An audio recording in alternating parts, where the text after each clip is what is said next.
In the past few years since I've been toy collecting, I think 2024 has been the best year for modern action figures and collectibles. The toy gods answered so many of my prayers this year, whether it was ticking off characters from my wish list for long-running lines like Marvel Legends, Star Wars The Black Series, or DC Multiverse, or just giving us brand new lines that are some of my dream toys that I feel like I willed into existence.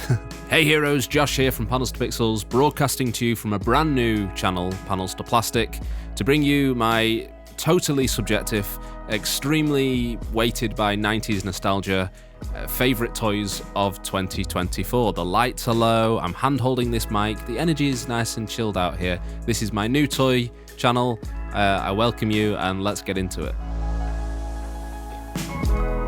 So let's kick off with number 10, and this was a wave of figures that if you'd asked me this time last year I would have said was my most anticipated of the year, and they are on the list, but to come in at number 10, there was a little bit of disappointment there for me. Last year, McFarlane's Batman and Robin Build a Mr. Freeze wave absolutely blew me away. It was by far my favourite toys of the year.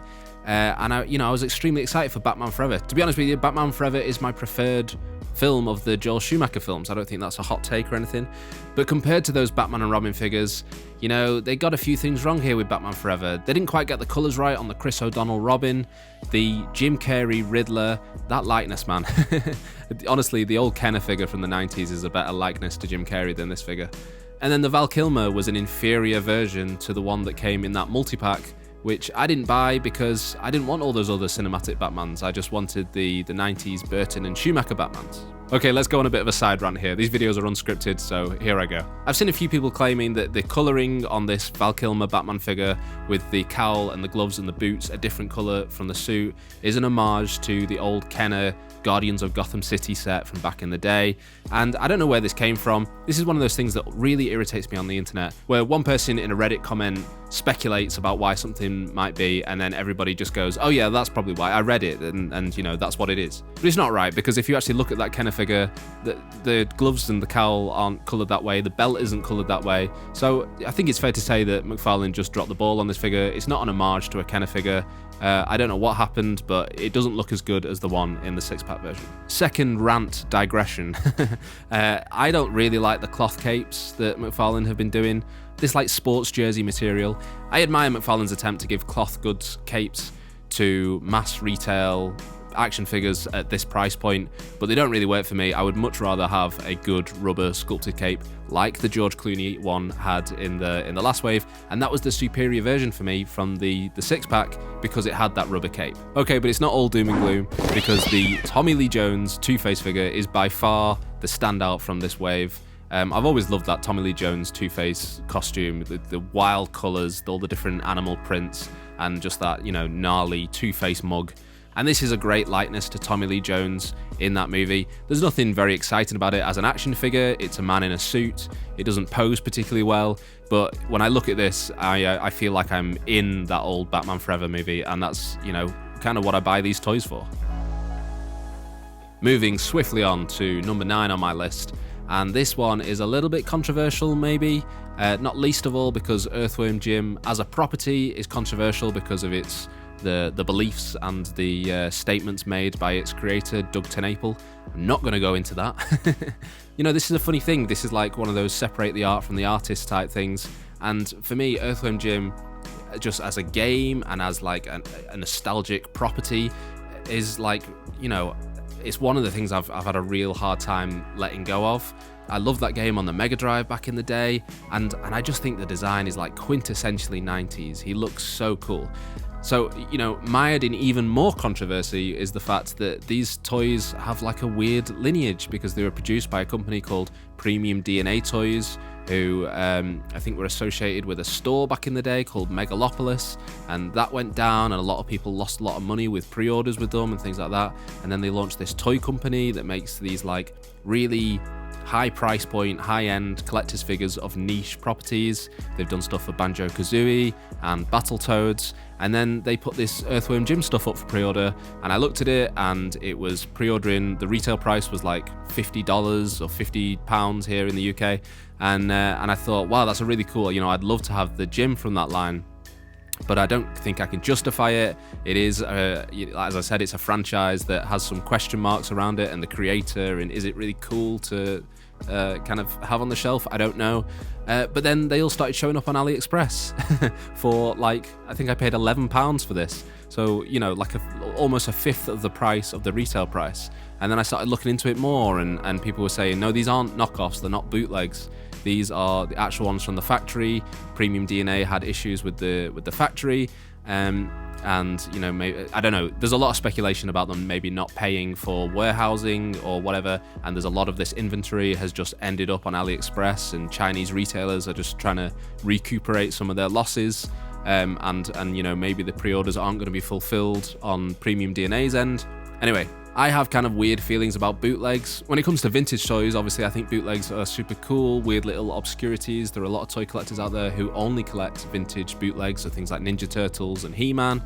But, you know, is it ethical to buy a bootlegged toy of like a modern toy line? That's something I'm not sure about. So I feel a bit uneasy about promoting this figure and having it on this list. And I am especially not promoting Premium DNA. I sympathize for anybody who might have lost money with this company. But when all of that is said and done, this figure, you know, looks like Earthworm Jim. It's that fantastic 90s design, his little slimy pet friend that I forget the name of. And it's just, you know, this is just a great figure. The paint's really good. There was some speculation about maybe these were QC, like defected figures that were rejected and sent back to the factory. I could possibly believe that based on my sample.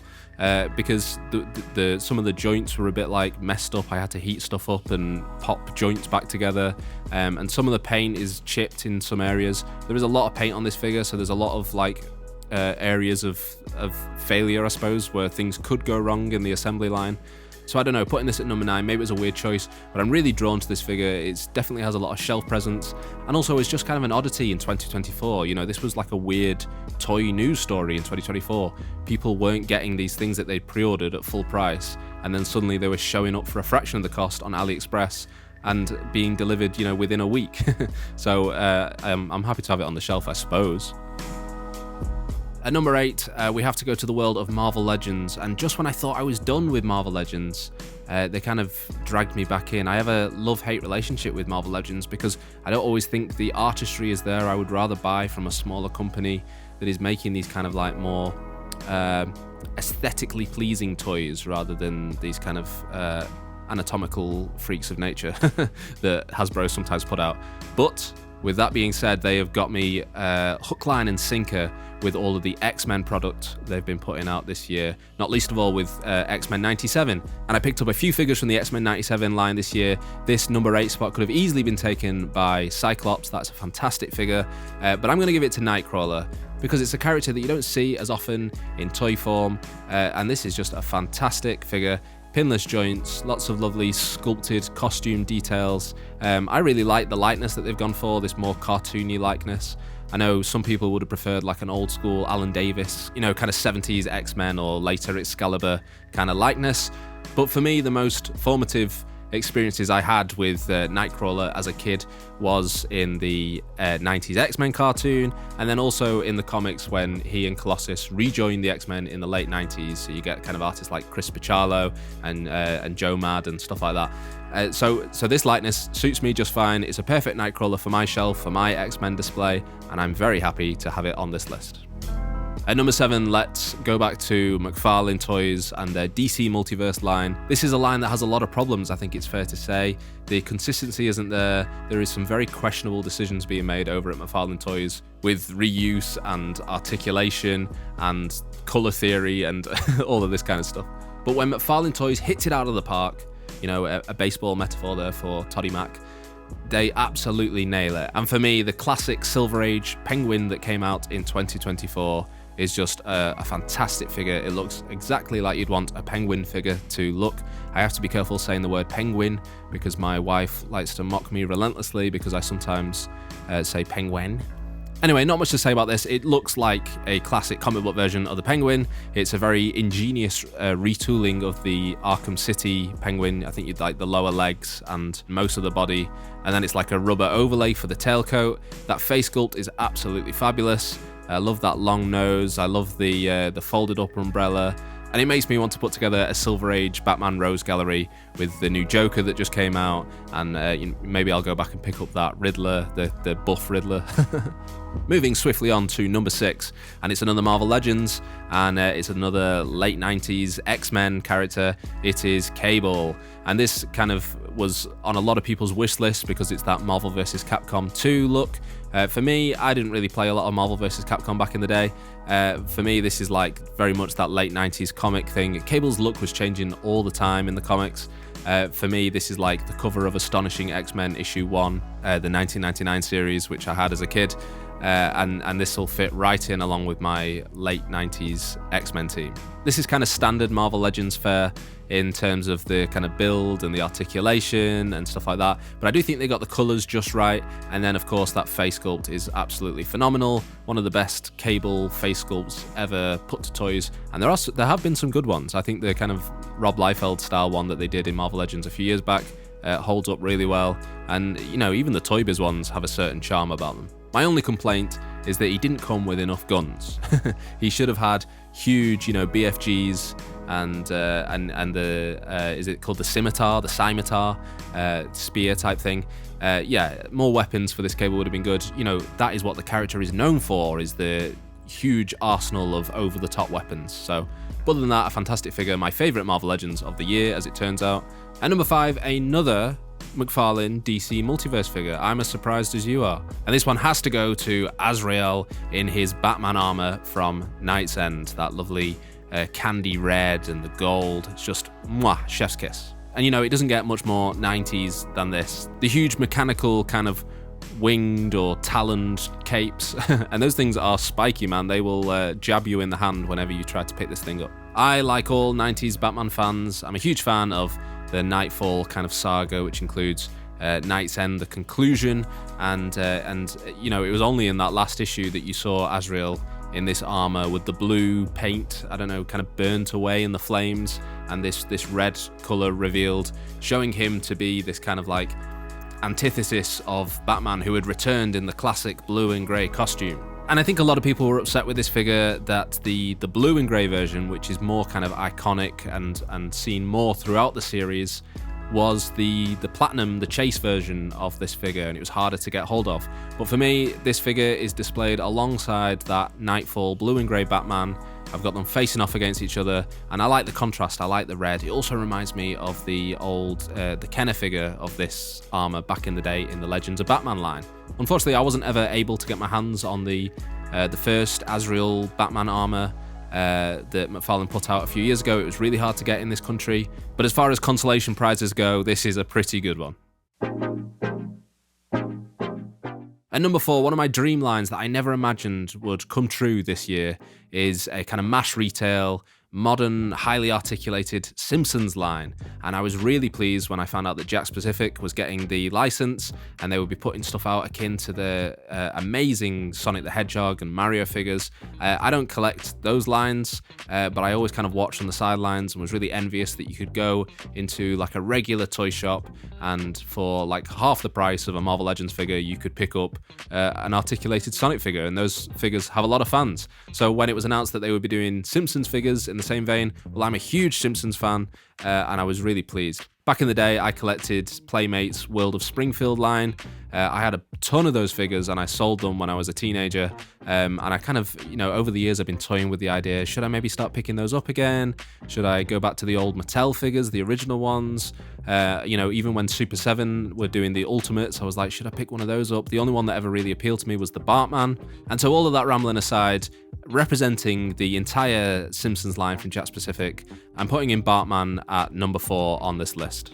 Any of these Simpsons figures could have made the list, but I think the Bartman has a bit more personality. I've always loved that design, and I actually think the Bart Simpson figures are really ambitious in their articulation, because these figures are quite tiny and they have these like tiny little hands and wrist joints, and it's all fully articulated. You have to be quite delicate when you're moving them. I also have to say, as a bit of a knock across the line, is that the regular versions of the characters kind of have a very blank a kind of doll-like expression, and this Bartman at least has the kind of scowl. So that again puts it a little bit over the top of the rest of the line. The only thing I have to say is that the European versions of these figures, for some inexplicable reason, have a big like paragraph of import information and legalese stamped onto the back of every single figure. And on some of them, it's more egregious than others. Homer is wearing a white shirt, and the whole back of his white shirt is just stamped with this paragraph of text that could probably be removed with nail polish remover or, you know, anything like that. But that seems like a weird choice to make. And that's, you know, I guess you're getting what you pay for here. This is not like an adult collector's line as such. It's kind of going for that mass retail, kids and adults kind of demographic. I've rambled for too long about that, so let's move on to number 3. And 2024 was the 25th anniversary of Star Wars Episode 1, The Phantom Menace. I went to see the re-release at the cinema, and I was very heartened to see lots of people younger than me in there, you know, taking it seriously. To them, this is classic Star Wars. This is, you want to go see that old Star Wars movie, and kind of giving it a reverence that certainly I don't remember it getting back in the day. I was like 8 years old when The Phantom Menace first came out, and I was the target demographic for it.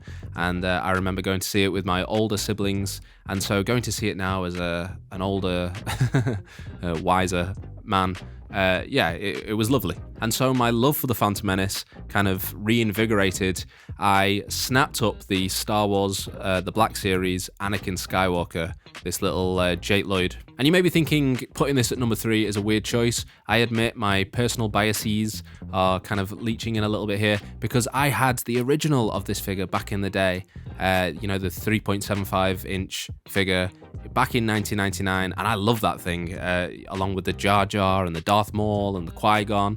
And holding this in my hand now, it really just takes me back to first opening that figure, first going to Woolworths and getting that figure back in 1999. So there is definitely a huge nostalgic element to this figure for me. It's a pretty bare bones release from the Black Series, but the Black Series has become one of my favourite lines to collect this year. I've been going back and picking up a lot of the original trilogy figures from previous years to build up my Jabba's Palace display.